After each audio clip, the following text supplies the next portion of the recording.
عرض ہے کہ میری والدہ انتقال ہو چکا ہے، میری والدہ کا انتقال ہو چکا ہے، اللہم اغفر لها وارحمها رب اغفر لی ولوالدی ولولدکم۔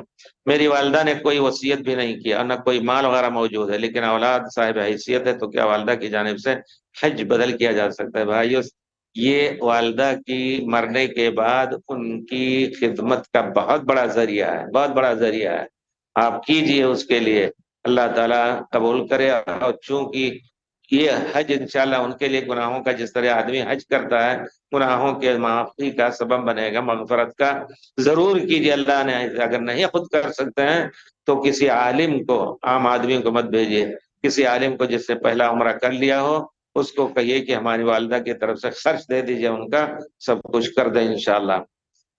حج بدل کیا جا سکتا ہے؟ جی ہاں، اپنا فرض ادا ہو چکا ہے الحمدللہ، یہ بہت بڑی نعمت ہے۔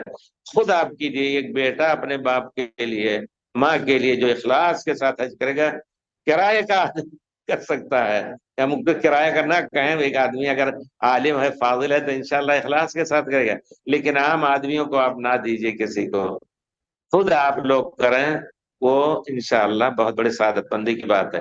اور یہ حج نفل ہوگا یا فرض؟ اگر ان کے اوپر فرض نہیں تھا پہلے، اگر فرض تھا تب تو آپ کو کرنا واجب ہے ان کا فرض ادا کرنے کے لیے۔ اگر فرض نہیں تھا، غریب تھی جیسے کہہ رہے ہیں، نہ کوئی مال وغیرہ موجود ہے، پہلے سے نہیں تھا، اس لائق نہیں تھی حج کریں، تو یہ نفل ہوگا، لیکن ان کے لیے گناہوں کا بخشش کا بہت بڑا سبب ہے۔